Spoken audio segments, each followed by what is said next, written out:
유불도의 영향을 배제한 한국적 사상이란 존재할 수 있나요? 당연하지. 많은 사람들이 우리 민족의 고유 사상을 모르고 있습니다. 의심하거나. 제가 질문하면은 뻔합니다. 유교, 불교. 그 다음에는 없죠. 그런데 흔히 말하는 최치원이 쓴 난낭비 서문에 보게 되면 우리가 삼교란 말이 나옵니다. 그리고 유불선이라는 것이 나오는데요.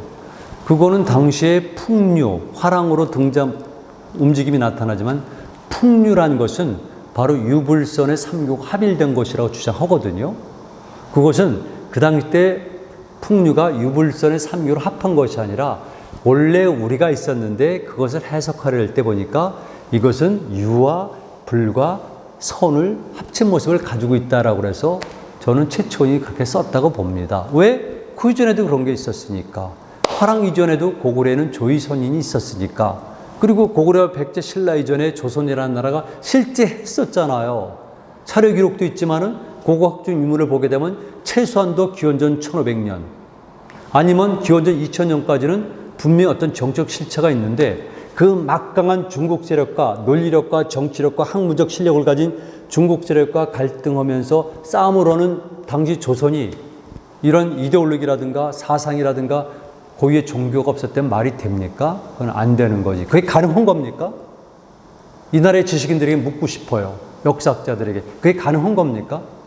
다만 그들의 사상과 그들의 생각을 우리가 문자로 표현한 것이 남아있지 않다는 것뿐이지 그건 당연히 있는 것이죠. 그런 논리라면 이 지구상에 어떤 문명이 있겠습니까?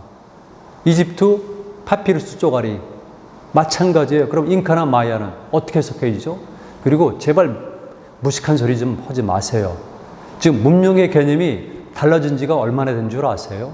지금 보게 되면 1대 문명 그러면 4대 문명을 얘기하는데 그런 얘기를 어떻게 할 수가 있겠습니까? 지금 세계에서는 문명의 종류와 성격을 달리 규정하면서 많은 문명권들을 설정하고 있는데 그래서 당연히 우리는 사상과 논리가 있었고 신앙이 있었는데 현재로서 그것은 문자로 드러난 것은 풍류란 것 하나가 있는 것 뿐이죠. 그러나 이것을 우리가 확대 해석하고 다양한 분야에 적용한다면 당연히 풍류 이전에도 풍류와 연관된 우리 민족의 사상이 있고 그 사상은 우리가 이름을 부여하고 당연한 고대가 좋겠죠. 이름을 부여하고 거기에 논리를 현대적인 논리 체계를 만들고 현대적인 용어로 포장하게 되면 다시 르네상스 하는 겁니다.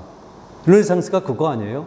그리스, 롬, 아니 그리스 이전에 이집트와 메소포타미아가 있고 그걸 그리스가 수용을 했고 다시 로마가 수용을 했고 오랫동안 사라졌다가 흔히 말하는 르네상스 시대 때 르네상스 다시 한 거거든요. 그러니까 지금 우리가 할 일은 우리 민족의 고유 사상이 있다 없다를 논할 필요도 없고요. 있는 건 당연한 겁니다. 여러분들이 사상이 없이 살아가는 인간들이라면 그렇게 생각할 수 있지만 그런 거 아니죠. 그러니까 당연히 우리 민족의 신앙과 사상과 로직이 있었다면 우리는 거기에 걸맞는 용어를 선택하고 거기에 맞는 사상을 이 시대의 언어와 용어로 표현하고 여기에 맞는 논리를 구성을 해가지고 선언하면 우리가 다시 재발견하는 겁니다. 리디스커버리. 그리고 이것들을 후하게 전달할 때 끊임없이 변하는 인류 문명의 최전환기에 새로운 문명과 새로운 사상이 필요하다면 우리가 발견한 우리 민족의 고대 사상, 우리 민족의 신앙을 재해석하는 양분을 제공하는 거죠. 이게 현재 한국의 지식인들이 가진 의무고 할 일이죠. 그런데 노력도 하지 않고 무식하게 그러면서 우리 민족 사상이 없다 그러면 되겠습니까? 정말 예를 들 게 너무나 많지 있지만 제가 이 정도로 끝내겠습니다.